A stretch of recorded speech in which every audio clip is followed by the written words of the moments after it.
Depuis toujours, Mombasa est l'une des destinations rêvées pour faire de la plongée. Au large de cette ville côtière kenyane, l'océan Indien regorge de merveilles aquatiques. Un écosystème complexe de mammifères, poissons et coraux qui s'étend vers l'est et le sud jusqu'au canal de Pemba et l'île de Zanzibar. Mais l'équipe de Cordio n'est pas ici pour faire du tourisme.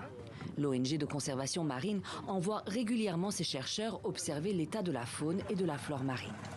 Cette fois-ci, c'est une mission de surveillance des récifs coralliens. Sous l'eau, des poissons multicolores et effectivement des coraux. Mais ici, la plupart sont décolorés, blanchis, à cause de la hausse des températures de l'eau. Ce qui peut mener à la mort de ces organismes vivants en cas d'exposition prolongée ou sévère au stress thermique. Et sur ce site, le blanchissement est loin d'être anecdotique. Ce qu'on constate, c'est une sorte de blanchissement massif. On peut estimer qu'au moins 60% des coraux qu'on a observés sont blanchis. 60%. Une estimation obtenue grâce aux mesures effectuées sous l'eau par les scientifiques de Cordio. Et le phénomène n'est pas cantonné à la côte de Mombasa ou à l'océan Indien. Pour la deuxième fois en 10 ans, le monde connaît un épisode massif de blanchissement des coraux. Des températures océaniques records dues au changement climatique et au phénomène El Niño, qui impacte les récifs coralliens à travers la planète. Du Kenya au Pacifique Sud, en passant par la mer Rouge, les Caraïbes ou la Grande Barrière en Australie.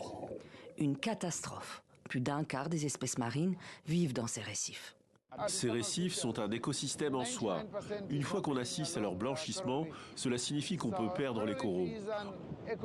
Or, la pêche artisanale se pratique à 99% le long des récifs coralliens. C'est l'habitat principal qui soutient la pêche. S'il est affecté, cela signifie que les stocks de poissons seront aussi affectés. Beaucoup de gens en dépendent.